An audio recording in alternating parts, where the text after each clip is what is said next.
Inaasahang aabot sa 2 milyon ang makikisa sa Grand Float Parade ng Panagbanga Festival sa Baguio City sa linggo.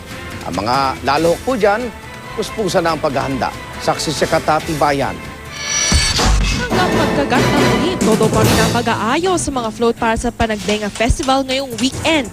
Kailangan kasing matapos ang mga karosa Sabado ng gabi, bisperas ng Grand Parade sa linggo. Pero bago gawin ang mga float, una nang pinaghirapan ng mga flower growers ang pag-iipon ng iba't ibang uri ng mga bulaklak, lalo sa gitna ng sobrang lamig na klima nitong mga nagdaang buwan.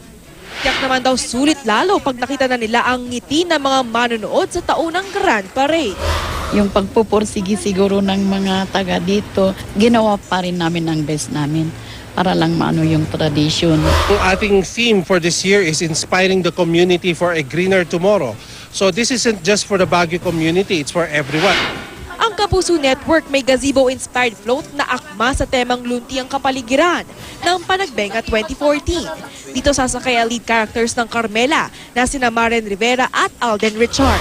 Actually, this one is parang breathe of fresh air kasi ano siya yun nga, may gazebo tayo. Parang medyo relax, medyo laid back yung approach natin. Pero at the same time, syempre, kumbaga maganda pa rin siya. Hindi natin, kumbaga, yung attractive pa rin siyang tignan. Dagsana rin ang mga bakasyonista mula sa iba't ibang probinsya at maging sa ibang bansa na inaasang aabot na mahigit 2 milyon sa mismong parada. Masaya, enjoy.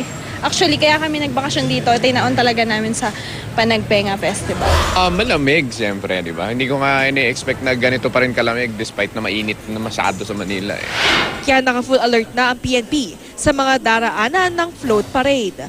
Para masulit agahan daw ang pagpunta sa mga venue o di kaya maglakad na lamang lalo na sa may Session Road na sentro ng programa. Mula rito sa Baguio City, ako si Katati Bayan ang inyong saksi.